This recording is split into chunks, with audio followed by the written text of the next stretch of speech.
Welcome to Wadsworth History on Film, a program presented by the Wadsworth Area Historical Society and designed to record the oral history of Wadsworth for posterity. I'm Caesar Carino, your host. We have 5 guests today, 4 rather, but we're 5 because we're all from the same class, the class of 1948. We have Carol Messner Mills over here. This is Carol Messner, and it's going to be a rough job for me to call you Carol Mills because I've known you for so many years as Carol Messner. This is Julius Bisanelli, and of course I'm of that class too, so I'm going to introduce myself again. I'm Caesar Carino, Maxine Clifford Zivick, and Elnora Hall Haith. Now, did they get them right? Got them all right. We're going to start today with 3 or 4 things, but first we want to find out who these people are and where they're living and what they're doing and things of this nature. So we'll start with you, Carol. First and foremost, tell us about your longevity here in Wadsworth. I mean, your family's been in Wadsworth for a long time, probably a good 70, 80, 90 years. Is that correct? At least, yes. And your mother actually graduated from Wadsworth High School. When did she graduate, Carol? In 1910. 1910. Wow, it's a long time. That's what, 87 years ago, right? 87 years ago. Yes, she graduated. yes. And then you have other brothers too. You're the baby of the family, aren't you? I am. I'm the youngest of 7. Who are your other brothers and sisters? One brother, Lloyd Messner, who now lives in Sun City, Arizona. And how old is Lloyd? Lloyd is 86. 86. Mm-hmm. Yes. And all of us here are beyond 50. Is that right, Elnora? Oh, a little bit. A little bit beyond 50, that's right. And Maxine, are you 50 yet? I'm 50 and holding. 50 and holding, that's right. Well, we're all the same age, or within months of each other. We're all the same age. So you are then the baby of the family at age 60. We can't be too terribly concerned about our ages. So we're between 65 and 70, right? Yes. Good. Yes. And just Lloyd is the only one? Only brother. Only brother. Now, what about sisters? My oldest sister was Clara, married Howard Randall. And Howard Randall had a relationship in Wadsworth. What was that? Well, his father was city engineer. That's right. And his brother was city engineer. Right. And he briefly was city engineer during the Korean War. That's right, exactly. The Randalls go way back to the 20s in Wadsworth engineering, and that is within the city. Mm-hmm. We've had several programs in which they have been mentioned. So, and then the other sister.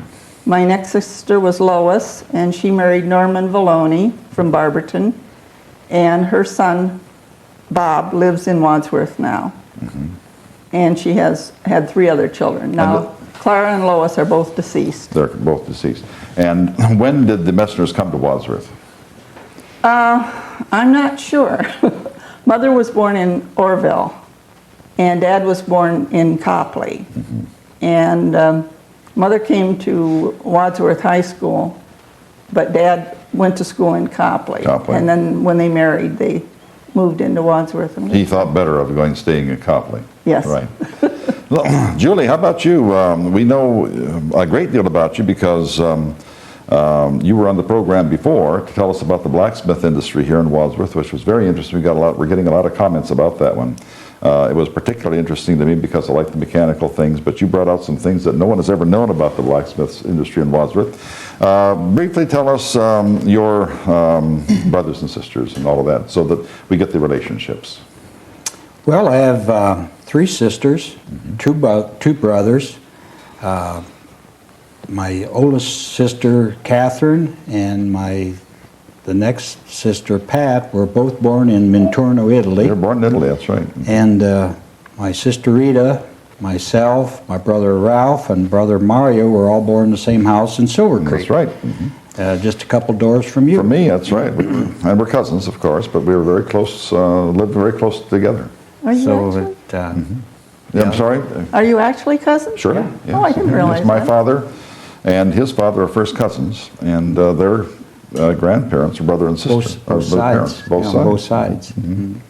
So we were cousins, yeah. Thank you. And you have those are the 6 people in your family. And since I'm somewhat of a guest today, am I allowed to be a guest, Maxine? Absolutely. And you're voting yes too? Okay. I have 3 brothers. 2 are dead, but I have 3 brothers, and the oldest one is Chris. Died 10 years ago. Henry died 2 years ago, but second, I guess I should say, Frank, lives in Gaithersburg, Maryland. As a matter of fact, I just heard from him. His daughter is in Russia with the government. That is the American government, obviously. And she came back for a meeting in Washington, and he got to see her again. And then my brother Henry, who was Korean Ignition, I guess, for many, many years, and died 2 years ago. And then, of course, I. Maxine, how about you? Well, I have, I'm the oldest one in my family, but I You're have, quite old too. yes. We're going to deviate a little bit from the normal format here, and we're going to have some fun today instead of just. So tell us about being the oldest and then having younger kids. Well, I have a younger brother, Cal, who was an optometrist here in Wadsworth until he retired. A darn good one too. Yeah, and then I have a sister, Maver, who lives in Worcester and works in Worcester, and a sister, Cloris, who lives in Ridgefield, Connecticut, is a principal of a elementary school there. Oh, you have a daughter who's a principal of an elementary? Sister. Oh, sister, who's a principal of an elementary school. We're in? Ridgefield, Connecticut. Ridgefield, Connecticut. Now, your grandparents were the Starretts, who lived right behind both of us. Right. We have those old Silver Creek roots, We have a lot of Silver Creek roots here. How about Elnora? Now, Elnora's going to have to tell us a great deal about her history. Her history goes back how many 100 years, 200 years or so in Wadsworth? Not that long. Tell us about it, Elnora. We lived in Rittman first, and I moved to Wadsworth in 1932. Lived on Pardee Street, and there were 5 of us. 6, I have a brother who died when he was 18 months old of pneumonia, but there were 5 of us who lived here.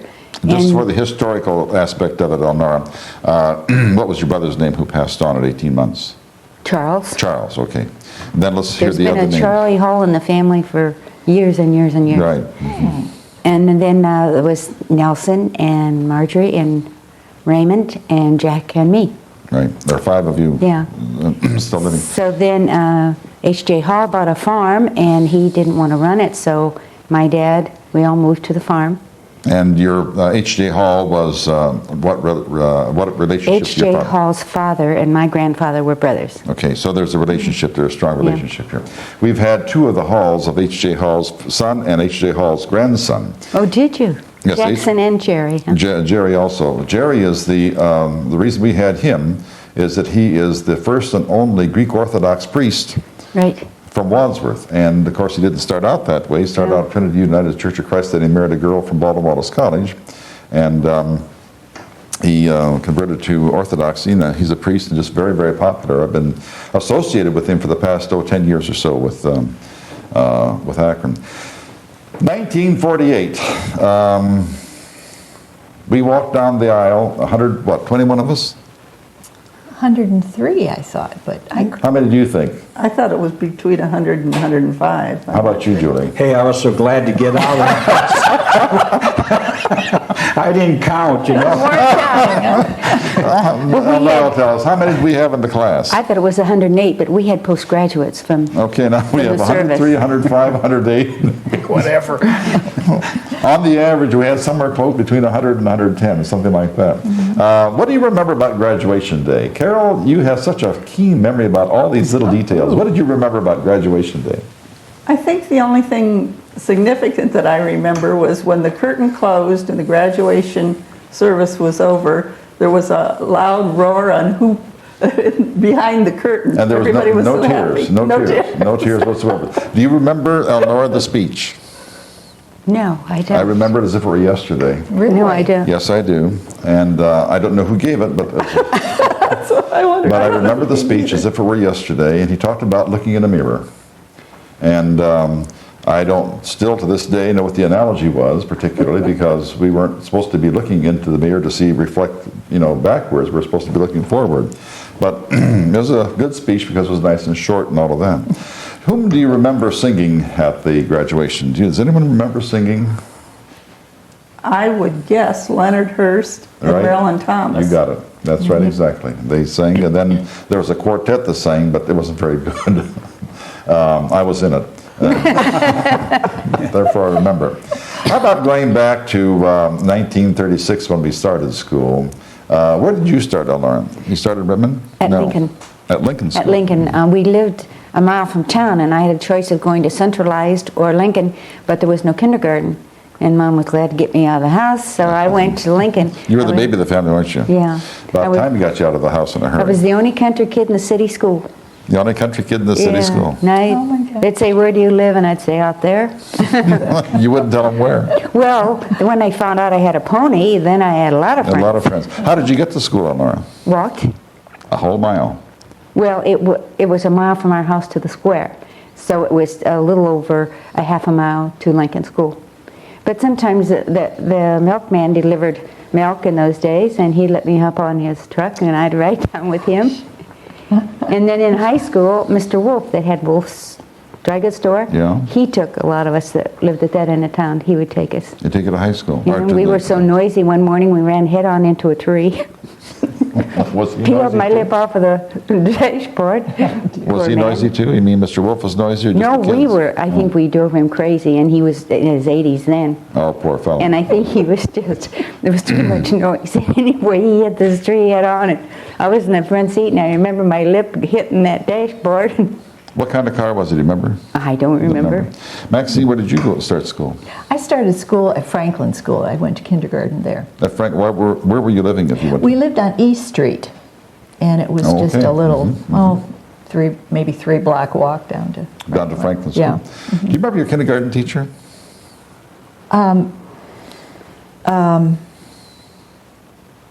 Was She it doesn't, Miss- people.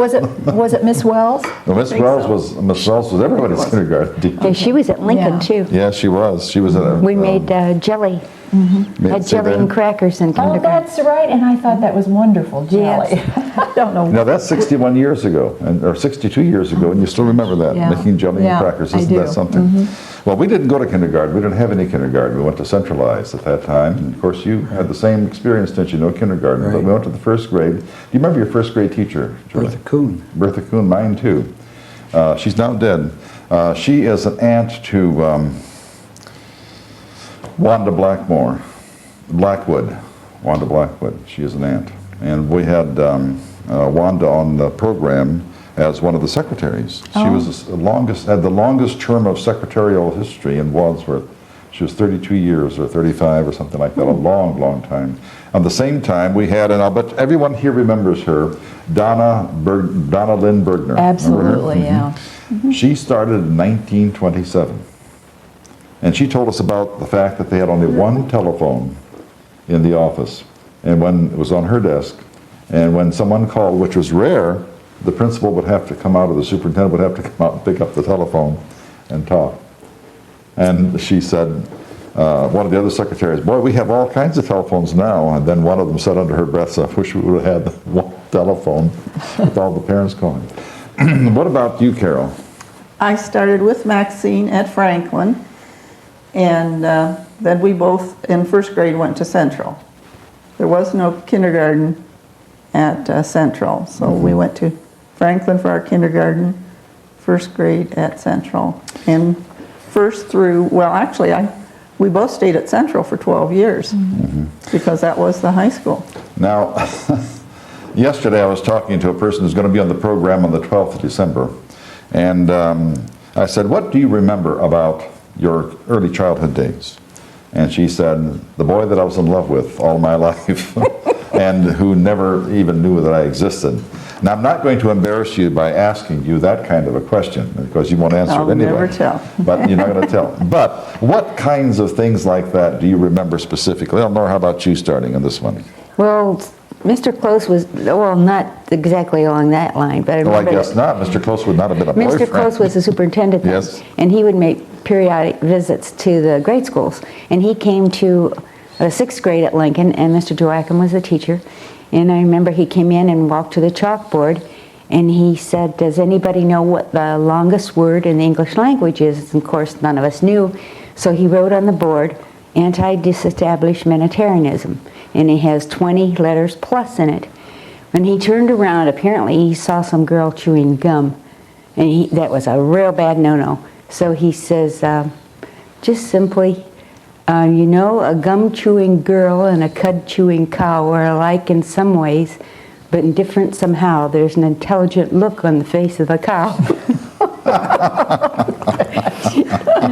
And he didn't say anything. He didn't identify her, but he didn't like gum chewers. Were you the gum chewer? No. No, you weren't the gum chewer. How about you, Maxie? What do you remember? Well, I remember once when we were in, I believe, the 7th grade, in Miss Durr's class, and we were talking about the war. Glenna Durr Leventhal. She was probably Mrs. Lobenthal by then. I don't remember. No, she wasn't. No, Really? not till later. And we were talking about the war for some reason, and Irvin Grunwald Yes. made a very patriotic statement, like that he would like to do something to help the war effort, and we all clapped. You all clapped. Yeah, and I remember the feeling that I had at that time. And now, did Irvin Grunwald go on to do something patriotic for Do you know, I really have no idea.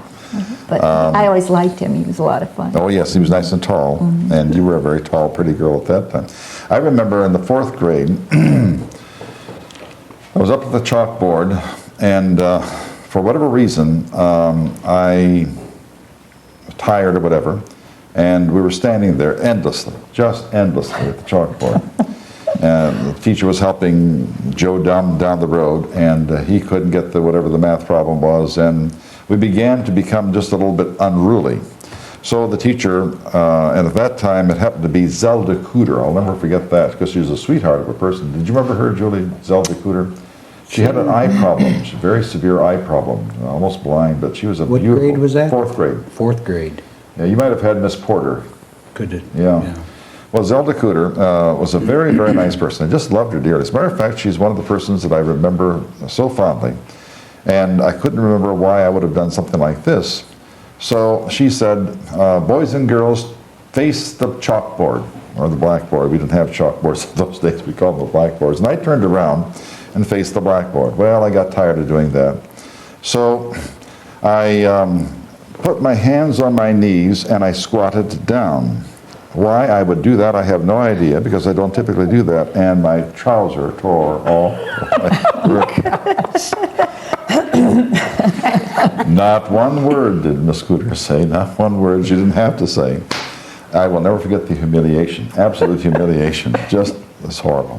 What about you? What do you remember? Can you top this? I really got the twice duty on the 1st grade. I got to do the 1st grade over Oh, again. did you really? Yeah, 1st grade. I went from Miss, Gates?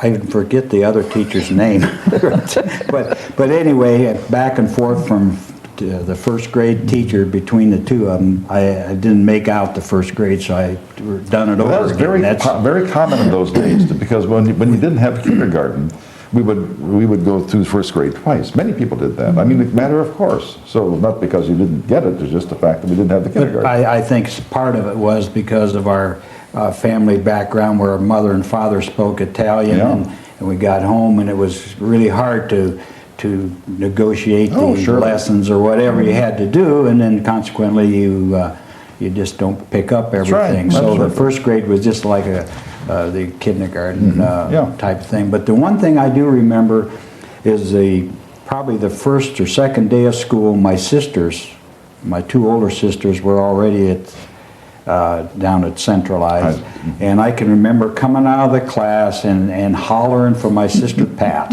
and I was in the hall for probably 10 minutes, and everybody kept looking out the door, and finally my sister Pat, the teacher must have said, "Hey, I think that's your little brother calling," you know. So she soothed the little hurt, whatever it was, but really that, and the only other thing I do remember, and you probably remembered, was Myers Johnson. Yes, Remember I remember. Myers Johnson? Blew his fingers off. I remember the day that he was walking down the lane, and for years those dynamite caps must have been on that post, and he had a bucket that he was using for taking care of the hogs or Right. whatever.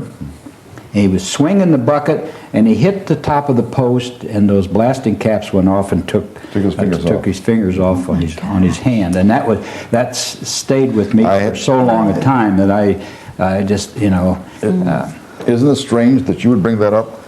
I don't think a day goes by that doesn't come to my mind. That was such it was such an impacting. Right. Because the boy, he sat right in front of me, and he was fine day, let's say for instance on Monday, and on Tuesday he had his hand blown off, and the whole school was just almost in mourning because of something that just didn't Our happen. teacher was Mr. Emery, Yes, wasn't it? right. Mhm. Mr. Yeah, Emery. Mr. Emery. Mhm. Who was minister. Minister, he was a minister, right. I mean, out in Sherman Yep, somewhere. Sherman Church of Christ. He was a minister out in the Sherman Church of Christ. He was a teacher, he was a math teacher. Very good teacher. Unfortunately, he didn't stay at Centralized very long, but he, I guess there were some problems, but everyone has problems. Carol, what do you remember? Well, I guess the only thing that I remember that was distinctive about my school years was the fact that I took mechanical drawing in high school. Now, I was what do you the think about only girl Carol in the taking class. mechanical drawing in high school? I think it sounds right. It sounds right for Carol. Well, I was always interested in art, and I thought at that point that I wanted a career in commercial art. And I thought it would be a good background for that. She was That- always she could draw anything, yeah. As a matter of fact, you probably don't remember this, but I do. You drew or did all the decorating for the prom.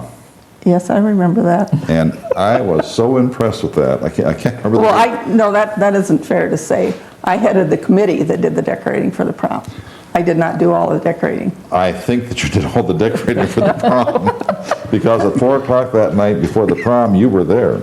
I can't remember the girl I took to the prom, but I do remember you drawing. But you did have, you were just an outstanding artist. Did you go through life as an artist? Not really. What did you Not do? quite that creative. Well, I capitalized on the mechanical drawing that I took. I went to work at the injector as a draftsman, and then after that I went to work at Rockwell Manufacturing as a draftsman.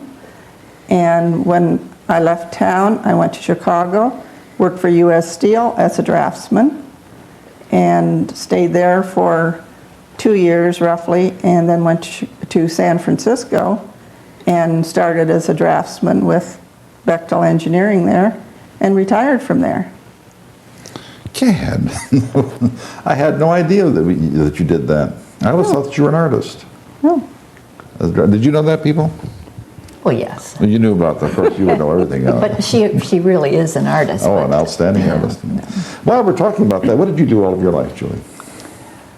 Where do you want to start? Well, when you were 12 years old, you were... My father put me again in blacksmith shop as an apprentice, and from the apprentice shop, I always had a liking for mechanical type things, and took vocational machine shop in high school, and started to work for the injector when we graduated. Lost a thumb in the machine there. And from there I went to the Ohio Match Company as a block feeder, and finally as a mechanic. Married, went to the service, paratrooper, came back out of the service, and went to Goodyear Aerospace at that time and as a machine operator, and went through the machine operator to tool and finally to a tool and die maker. Then from tool and die maker I went into the salary position as a tool liaison engineer. And from there I traveled for the company and did some things for them, and finally I became section manager of manufacturing engineering, which was drafting, programming, and processing, and that was where I retired. I think there are two things that I think were remarkable about that, and that is that when you retired from Goodyear Aerospace, whatever they call it now, L'Oreal, It's aircraft braking, Aircraft, it's whatever. K&F Industries. whatever they call that, they change names all the time. When you retired from there, everybody in Akron knew who you were, because you had raised yourself from to the highest position in that area. And then I went to Junior Ernest. We all know Junior Ernest. He's one of our I see him classmates. about every Monday. Yep. Always visit And he with came to Junior. me and I said, Junior, how are you? And as you well know, Junior doesn't say much. But when he says it, it comes out very succinctly. He said, Julie has to be the smartest kid in our class. He said, do you know what he did? And then he told us this whole thing. So I think that's really remarkable that a person would get Junior Ernest to be able to say that about you. Well, it scares you because if a person is in industry like today, I mean, I don't think today's person that goes into industry is going to see the long type service like I had 38 and a half years at Goodyear Aerospace. But working up from, say, a person in a machine shop or just a machine operator to manager of manufacturing engineering, you really have all those fears because you didn't attend college and you don't have all those polished things, but what really gets you through is the knowledge of the job. You have to know it exactly forward, backward, inside and out, and whenever a problem comes up you can have the answer for it. And lucky that Goodyear recognized people, and they did a lot of that. Goodyear Tire and Rubber Company, which was our owner of the Goodyear Aerospace, the parent company, they took a lot of people from the ranks and moved them up. So, and I think this speaks well too, Julie, the fact that when we were growing up, people stayed with jobs for a long time. And Maxine was in college work the latter part of her life, and she can tell you that, you mentioned that college and so forth, not everything can be learned in the college, right? Well, you spent a great deal of time counseling students, did you not, in college? Well, I sort of helped him get through that registration process and all those kinds of things. Come on, Maxine.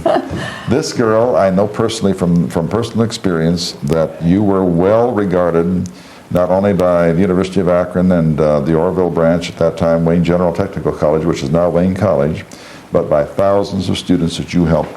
Thousands. Thousands. I counted them. I counted every one of them. Well, that was kind of my latter day job. And you're not going to tell the fact that you received an award for that, did you? Oh, well, yeah, maybe. You did receive an award. I was there. What about that? I was there on the front line. And let's see, who wrote that letter about my getting, who was responsible for that? Well, I imagine the president. I'm not sure. I see.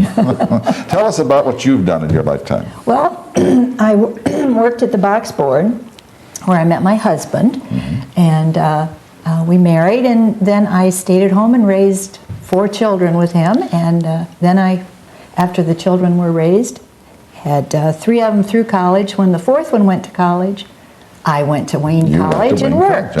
So I worked for about 10 years. Tell us about something really interesting about your marriage and the marriage of one of our other classmates.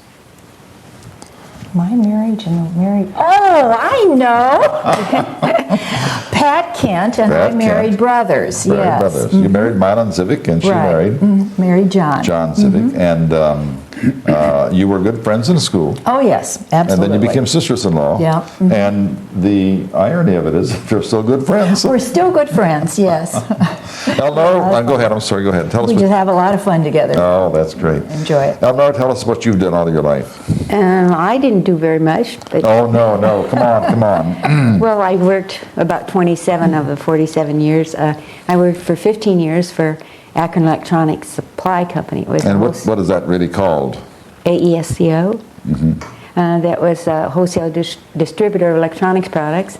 And I worked at Penny's about 3 years off and on, and had 3 kids.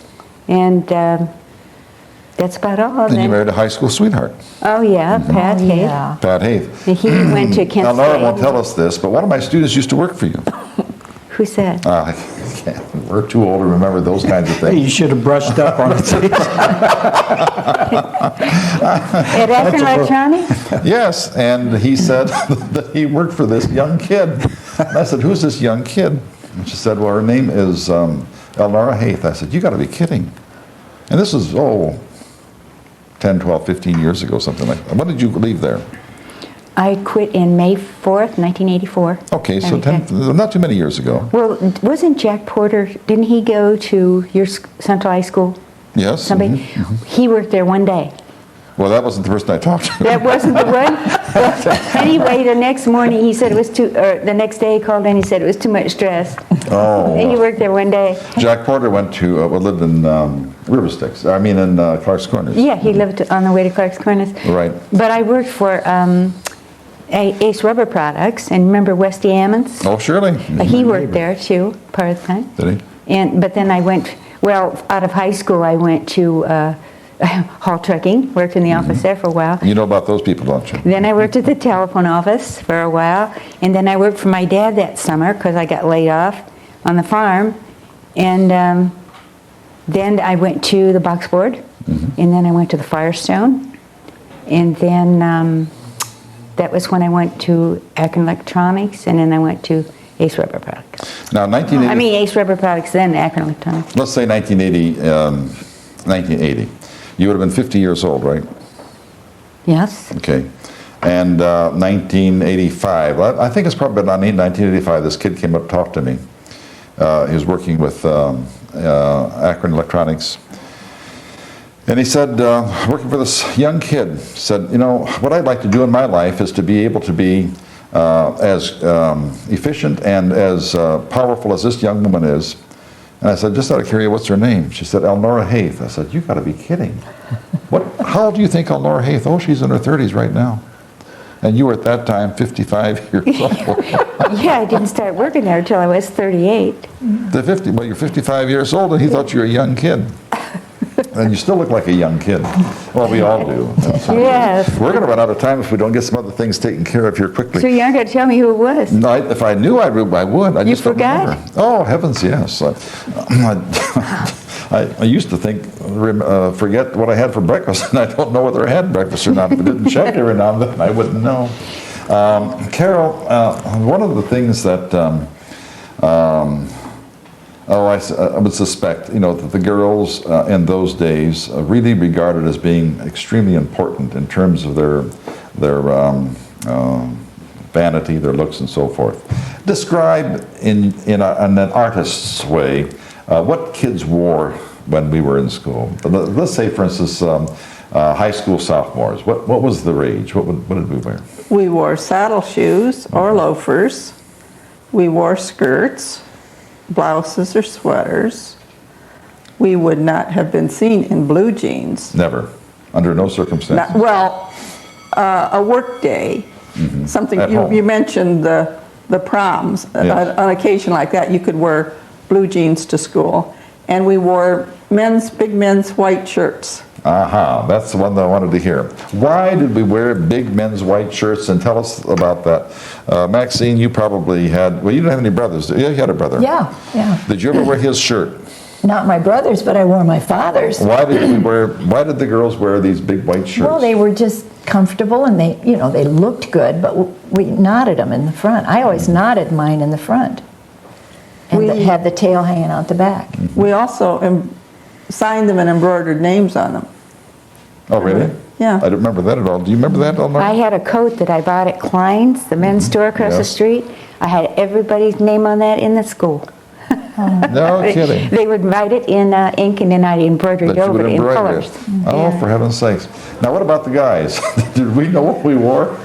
Well, I know what the machine shop guys were, was just plain ordinary Levi's and a shirt. Now, I don't really remember what the... I don't think anybody else wore anything differently, truthfully. I guess what I'm trying to say here is that styles were for women in those days, and men really didn't care. Now, you know, we have street fights over styles, you know. The other day, my wife got me a shirt. We had our 35th wedding anniversary here the other day. Well, a couple months ago, I guess now, but she got me a shirt, a sports shirt, and it didn't have a pocket. Well, I mean, I don't want a shirt without a pocket because I'll just put my comb there. I have a lot of hair to comb, you know, and Your pen. papers and pads, things like that. It didn't have a pocket. And I went down there to feel, and I noticed I couldn't see it because of my trifocals, and I felt something down there that seemed to be, you know, how sometimes they stitch things, you know, to come to an end. And I said, you know, not only does this shirt not have a pocket, but look at this dumb thing here.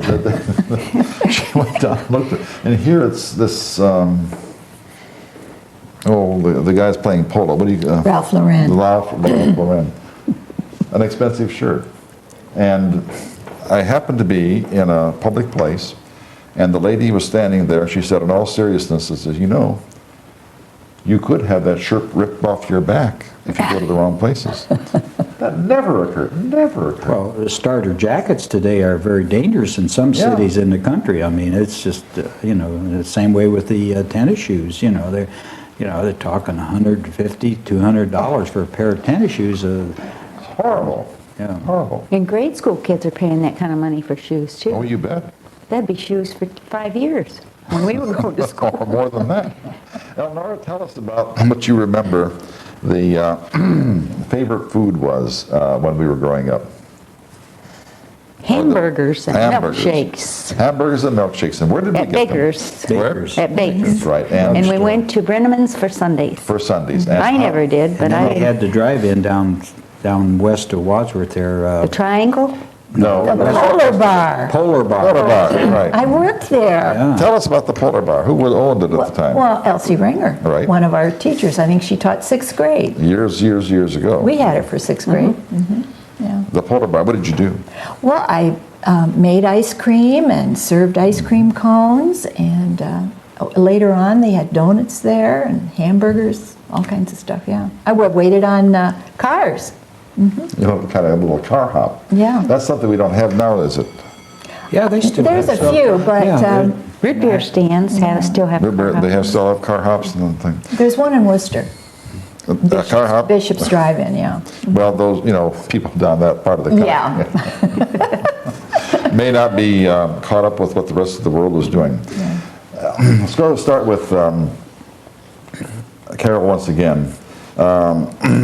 When you were going to high school, let's say grades 10, 11, and 12, what did you think that you were going to be in life?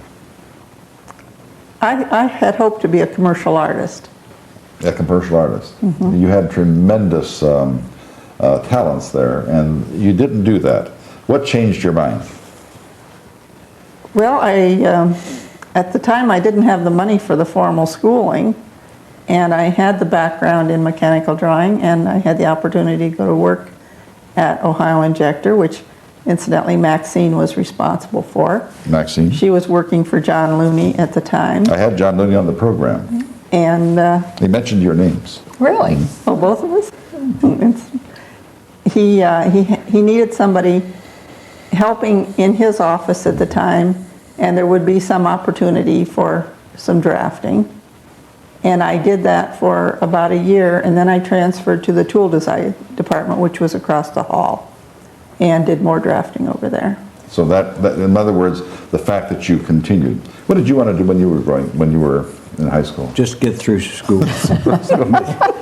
No, I really was strictly always mechanically, Yeah. I would find down at the old dumps around Yeah. and find an old toy or something and repair it and make parts for it, and consequently the vocational machine shop and was really the Well, what you thing wanted that to I do. always wanted to be as a machinist, and I really That's what you stayed did. with that line, and even very- today I still have I have my blacksmith forge Right. that I made, and I have Oh a my blacksmith anvil, and I've got a lathe and a wood lathe and a Are you metal open for lathe. business? No. So I stayed with mostly that. And very successfully. Gee, me. What I wanted to be when I was in high school was to be in business. I wanted to have my own store. And I went as far away from that as you could possibly get. I went into teaching, which of course has nothing to do with business. As a matter of fact, as you well know, Maxine, the whole atmosphere is non-business, because it's the product is people, and certainly not goods and certainly not profit. Eleanor, what did you want to be? No, I wanted to go to school, but I didn't get the chance. Now, so- we all have said that, and what were things like? What was money like in those days? Well, I think that when you got out of high school, it was either get married, go to college, or work. And so I thought, well, I would work a while and maybe get to go to school later, but then I got married, so. Very, very difficult to get any money at all for, the war brought a little bit of money in, but we grew up during the Depression. And we remember a depression. That's one of the things we're going to be talking about in a couple of seconds, too. Well, we fed a lot of bums at our house. Yes. That's what they used to call them then. They would come to, there was a big white X on a telephone pole in front of our house, and that was for the next bum to tell him that you could get food there. And so they would come to the back door. Mom would never let them in, but she'd never let them put the food in their pockets. Yeah, she made them eat everything she gave them. And if they started putting their pockets, then she said, you can't have any more. I don't know what it was, a thing with her. If you're hungry, you eat it. You're not going to store it up. So, but we fed a lot of them. Yeah, we had that same experience, as a matter of fact. Me too. They would go by everybody else's house and come into our house, then go a couple more houses, come into your house. They knew where they could get the food. Yeah. Let's talk a little bit about the Depression days. What are your fondest memories and your saddest memories about early Depression? Max, can you start with you? I don't really recall that there was a depression. I didn't really understand that. But I remember the Iceman coming around when I was young. And What was we the used to Iceman's chase- card look like? What did you have for? How did the Iceman know to stop at your house? I don't remember. There was a card in the Yeah, window, wasn't yeah, there? Card in the yeah. window. And they had 100, 50, 25, or 75 or something like that. Oh, You that's turn it- right, yeah. Remember that? And then he would bring the Iceman in. And why did he bring ice? Because we didn't have electric refrigerators. That's right. We had an ice box. So did we. during And those did you have an early ice years. box too? Yes, we didn't even have plumbing inside right away when we moved on the farm, and then the house was over 100 years old, and it was built with wooden pegs and square nails. The only round nails were the repairs that my dad did. So they changed the gas lights over to electricity and put a heater in the bathroom upstairs. That was the only heat in the third floor. And boy, when you left the bathroom to get in your bed, you ran fast, or you had icicles before you got there. I had snow on the inside of my windows. You didn't read too much in the wintertime. Your reading skills went down quickly. No, you read over the register. You bet. And my brother and I used to fight over this one register that was nearest the furnace because we'd take all our clothes there and get dressed in the morning. Everybody wanted that register because it was warm. Oh, my God. Oh, surely, yeah. And what do you remember about the Depression, Carol? Well, I remember the ice box, but then we got a refrigerator sometime in the 30s. We did too, yeah. I remember that my dad worked for WPA at one time. And So for history, WPA, Work we're- Progress Administration, right? right, okay. We, as kids, used to call that we put her around. We put it- And then he went to work for the highway department. And I remember the programs that the city had or the county had. They had swimming programs where they would take kids in buses to various lakes and places around this area. I'm seeing blank looks. Don't you remember those? I don't remember that, no. I remember people talking about Well, it. probably the reason I remember it was my sister Donna would have been about 15 when I was about 10 Where were you living at the time, Carol? on Fairview Avenue, Oh, that might be- 71 Fairview Avenue. And when Max lived on East Street. And Donna being 13 to 15, she would take the three younger ones with her. So we went along on programs like that. And I also remember the highlight of the summer was to go to Chippewa Lake Park. And there would be picnic days, family days, where Remember you those get two, tickets Maxine? I to remember ride on all the Chippewa Lake Park rides a and lot, things. yeah. And we'd make an all-day outing of that. We went on a long picnic there, and I got lost. I was only like 6. And all the family was Did they find you was then, in the Elmore? pavilion. No, Then- and I couldn't find my way back to the pavilion, and my brother ran off with his friends. So I thought, well, they can't go home without me because they're going in the car. So I went back to the parking lot and laid on the running board. They had running boards of H.J. Hall's car because I knew that they had to go in the car to go home, and they said I was sleeping there. They called all over the park looking for me. I was this lost kid. They thought I had drowned and whatever. There was sleeping on the running board when they went. You know, that's pretty good thinking, though, for a little kid. They can't go home without me in the car. Well, I knew where the car was, but I couldn't find the pavilion. I think you probably recall talking about the WPA. Your father and my father worked when they built the nurses' house down at the hospital, right. the old mat shop That's part right. of it. And I can remember a very sad day that when your dad and my dad were in the living room, the contractor absconded with the money, and That's right. all the workers didn't Didn't get get any paid. paid. Oh, And I can remember that day very clear. Your I can dad too. and my dad were in there. They were very upset. You bet. the wrong people to be upset, too. Yeah. So it was, And the pay wasn't that Nothing, much. yeah. We're talking just a few bucks. but it was a whole years. You know, I mean that Sure. because we raised our own. You know, Yeah. your father and I, we raised pigs. Yeah. And, That would have been probably 1934 or 5, something like that. 'Cause I can remember that. I remember that very Oh, I clearly. do too. that, Remember just, the contractor just, I can't remember his name right now, but there used to be the name that would come up in conversation all of the time because he absconded with the money. You know, I know we're not talking about millions of dollars, we're talking about maybe hundreds of dollars, but it meant all of the world. they finally settled for just a very small part of that pay, and Almost nothing. Yeah. I think perhaps our growing up days were completely different because we were children of immigrants, and they had no real trucking with the system at all. I mean, I don't know if discrimination is the right word. Maybe it's just lack of understanding, but we were never offered the same kinds of things. For instance, if the children would have been offered the opportunity to go swimming, we would not have had that opportunity. They would not have done that, and which, I mean, no real problem. We didn't get lost. I never even realized it was like that. Oh no, it was very much so. As a matter of fact, my father and my brother and I had to go to, and you did the same thing, I suspect, but we had to go to the post office to be every year. every year to Register. And My mother and, yeah. yeah, Had to go every year. register. And one time, my father had a pretty sharp tongue.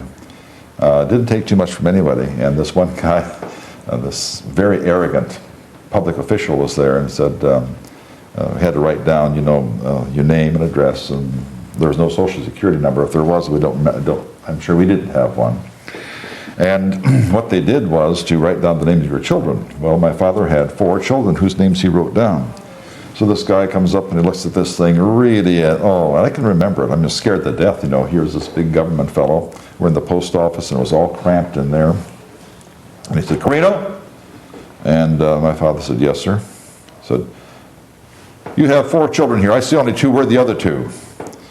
My father said, very calmly, "In the service of their country, protecting your life and mine."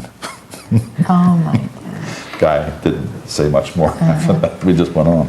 But that was a difficult task to go through. As a matter of fact, at centralized school, there was a rule that Catholics could not keep their catechism books on their desks on Fridays. Really?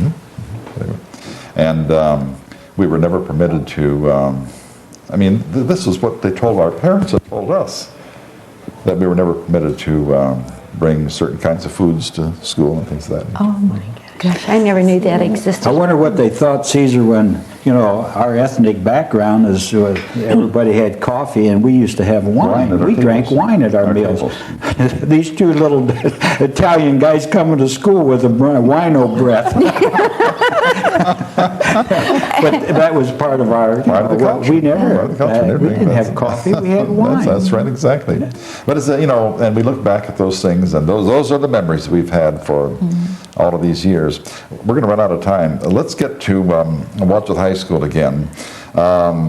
We all had favorite teachers. And just because we have a favorite teacher doesn't necessarily mean that a person whom we don't identify today was not a favorite teacher. Well, probably wasn't.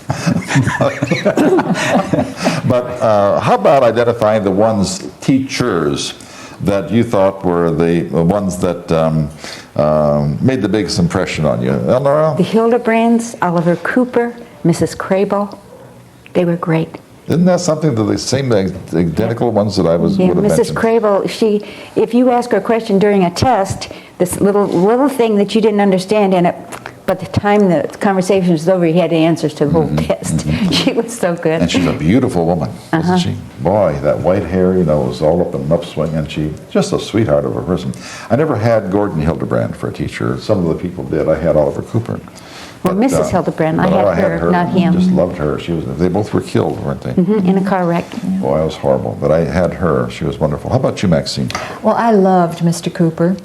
And I had Mr. Close in about the 7th or 8th grade for mathematics. And I made a major breakthrough in mathematics with Mr. Close. He was a good teacher. Yeah. There's no question about it. Right. And I loved Norma Crow. She Tell us what she taught. Her name hasn't come up yet. I think she taught English, but she was the helper with the school paper for a time, and she knit all of her own sweaters, and she was very young. And I think she was a real interesting teacher. I like Mrs. Williams. Ann Williams. Shorthand. How old would she have been when we were in school? You know, everyone talks about her being, Mrs. Williams? yeah, Oh, I'd say 60s probably. yes. We did take advantage of Mrs. Williams. Well, bless her heart. She's hard of hearing, wasn't Yeah, she? and we used to Yeah. Talk. whisper in class a lot. But she's a wonderful person Yeah, and she's very so good. dedicated. You don't find that in teaching very much anymore. But I oftentimes think of this poor woman, that first room to the right as you come up the steps, you know, and I can remember that she really did some good things for some people. Mary Harper, what was her? Mary Ellen, Mary Jane, Mary Alice. Mary Alice, Mary Alice Harper. Phenomenal typist, if you remember. And of course, she had a crippling disease, as I remember, but didn't she? Yes. Yes, but She lived next door to us when we first moved here from Rittman on Pardee Street. Is that right? Uh-huh, But we she were could played type. together. Oh, mercy. She was And her real mother- tall. I'm sorry? Real tall. Tall, yeah. And her mother was the chief of the cafeterias, wasn't she? Grace Grace. Harper. But she could type. Beulah Good could type phenomenally, you know, all of those kinds of things. And these are people who probably could have made it elsewhere, but they really did a beautiful job, and she promoted them in her quiet little way. Who else did you want to do? Always Hunsberger. Yeah, I had he was Mr. great. Hunsberger for history. There were a whole lot of wonderful teachers in our school. We had a good bunch of teachers. Miss Bogman. Yes, our Alice teacher. Remember her? Hartman. Alice Miss Hartman. Music. She's still living, incidentally. Yeah, I've How seen about her you, every once in a Carol? while. Well, I enjoyed and admired many of these teachers that they're mentioning, but they've left out some good ones. Who are they? Belle Lytle. Oh, my my gosh, heavens, yes. yes. She was exceptional. And Glenna Durr Lobenthal Yep. made class very interesting. She had a personality that wouldn't quit. Yes. And Russell Doan, of Yes, course, I remember liked him. him because he got me through my mechanical drawing class, which was difficult, being the only girl. And Art Wright. Art Wright. I had Wright him was a for prince. history too. How about you, Julie? Well, being in the machine shop, vocational machine shop class, we only had 2 subjects that were out of the class. Everything we had was in our Related. vocational part, but the history and the biology was out of the machine shop class. But John Blower, you probably don't remember John Yeah, I Blower, do. but he was an interim after Mr. Frost passed died. away. Bob Frost. John Blower took over, and he was a retired executive from Freitag. I believe there was a company in Akron at that time. And he was just one of those down-to-earth guys that to explain to you what you did with a machine or a tool, whatever, you know. And it was probably the most lasting impression. And also Ralph Rohr. Ralph was, even though we played a lot of tricks on Ralph, but, he was a good teacher. So Ralph was here as on the occasion of his 70th anniversary. You know, what we're doing is 50. He did his 70. And that day that he came to make a presentation to the school, I asked him to come in, and we interviewed him. Oh. And he was able to tell us things way back when, in the 30s, you know, in the 20s, and Wadsworth and all of that. And it's I have admiration for all of these people that you just mentioned, and I don't think there's anyone out there particularly that I could add, you know, to your list. But these were all very wonderful people. Do you remember? This is going to be one of those "Do you remembers?" And Carol, how about giving us a "Do you remember"? Do you remember when? How about finish that sentence? Oh, my mind's blank. Try Okay. somebody else. Who has a "Do you remember when"? Laura, you always have a "Do you remember when"? Well, I remember all the bad fires we had. H.J. Hall Trucking burned twice. That's right. The Brewer Rogers farm was struck by lightning. Mr. Close, my sister and her husband, he worked at the Columbia Chemical as a chemist, but they rented Mr. Close's farm, and their farm was struck by And their where was barn. Mr. Close's farm? Tell It us was about out in Gypsy Lane, but it's called Hartman Road now. Right. What farm did he have? it was about the second or third one in after you turn left going out of town. But they just had a few pigs and chickens, and they found, clear down at the south end, pigs with their backs on fire. They just ran screaming. And the chickens that were running with their feathers burning. And my brother was about 14, and he tried to get the tractor out of the barn, and he was just crying so hard and shaking so hard, and he couldn't get it started, and they finally had to go in and get him because the roof was collapsing. And that was where? That was on Gypsy Lane. That was at Close Farm. Close. Frank Close Farm. Yes. Now, Frank Close came from Millersburg, and he was a farmer. And I bet no one knows that he had a farm, except maybe, this is the first time anyone has mentioned it.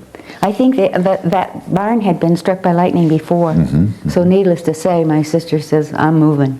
And they left. I guess so. Maxine. Well, I remember particularly the walk to school from East Street to the Central School where the junior high is. There was a big woods and a hill that you had to go down, and a nice, pretty little stream running through. And we used to walk the stones across the stream on our way You wouldn't do home. that today. No, there's houses there. It's completely different. Completely different. And yeah. the safety factor. I remember in the first grade, a little fellow by the name of Wiedemann. Remember the Wiedemans who lived across the street from you, where Ditters lived? Vaguely. This little fellow, Bobby Wiedemann, was about a year older than I was. And the first day that I got on the bus, he somewhat bullied me because I sat in the wrong spot. Now, when we were talking about the school bus, we had 2 benches on the outside and 2 benches in the middle. And the big people got to sit on the outside, and the little people had to, the little kids had to sit in the middle. Well, I plopped myself down, probably scared to death, and up came this little Bobby Wiedemann and pushed me out of my seat, and said something to me. And of course, didn't understand him because he didn't understand English very well. And boy, he picked up on that something fiercely. Now, the reason I'm telling that story is that after I retired from the university, I went to a series of schools to work, just kind of help out a little bit. And last year, I was sitting in my office, and a girl came up to me and started talking to me. As a matter of fact, one of the most brilliant girls we had at the school. She started talking to me, and she was telling me that her father had been killed in an automobile accident when she was 10 years old, and I became quite interested. And she said, my father was from one of the South American countries. I forgot which one. I think Cuba, South American countries. And but he didn't marry. I said, "Did your mother Cuban also?" Said, "No, she's German, Wiedemann." I said, "Wiedemann?" "Yes." So I said, "Who is your grandfather?" She said, "Bobby Wiedemann." Well, to make a long story short, Bobby Wiedemann, who lives in Virginia, came up to the school. I had not seen him for 62 years. Oh my gosh. No, wait. 96, 60 years. 60 years. I hadn't seen him for 60 years. He came up, and we had a wonderful chat. Oh, that's nice. That's the only first time I'd seen him. So that's my big memory of it. Julie, how about you? So we have to make it fast because we're almost out of time. I just wonder if you remember the Dream Machine. You remember that? Oh, yes. The Dream Machine? Yeah. You remember the Dream Machine? On WKR or something? No. At the Stowe, when we graduated, was it the commencement? Oh, the Dream Machine, the man that had yes. Was the Dream Machine that person that was we had that at our what was it the baccalaureate yes. at Stowe or was it no it was at Copley Falls. Copley or Cuyahoga Falls. I thought it was at Copley, but anyway, that was I always remember. I used to hear him on the radio. He'd always have that Dream Machine, but his theme for that night was the Dream Machine. He talked about the Dream Machine. Do you remember that? I remember hearing about it. Yeah, that was our class that. Whatever it was. Where did we go? I remember that. I thought it was Copley. Maybe we did go We to was Copley.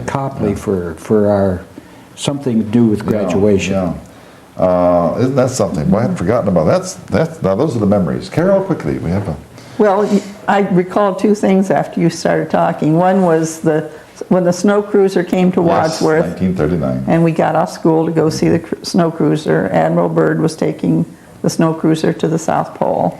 It's And- buried up there now. I read an article. Buried. Yeah, It's it's buried. still there. We stood outside on the street to watch.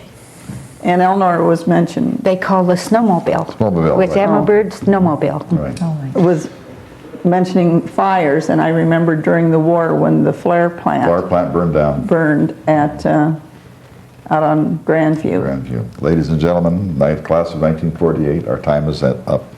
We are a minute and a half over. We're going to have to stop. Thank you very much for coming. We've enjoyed thoroughly, and we hope that this will continue to be a legacy that we can continue to leave, and that is our memories, and we now have them on tape. Thank you very much.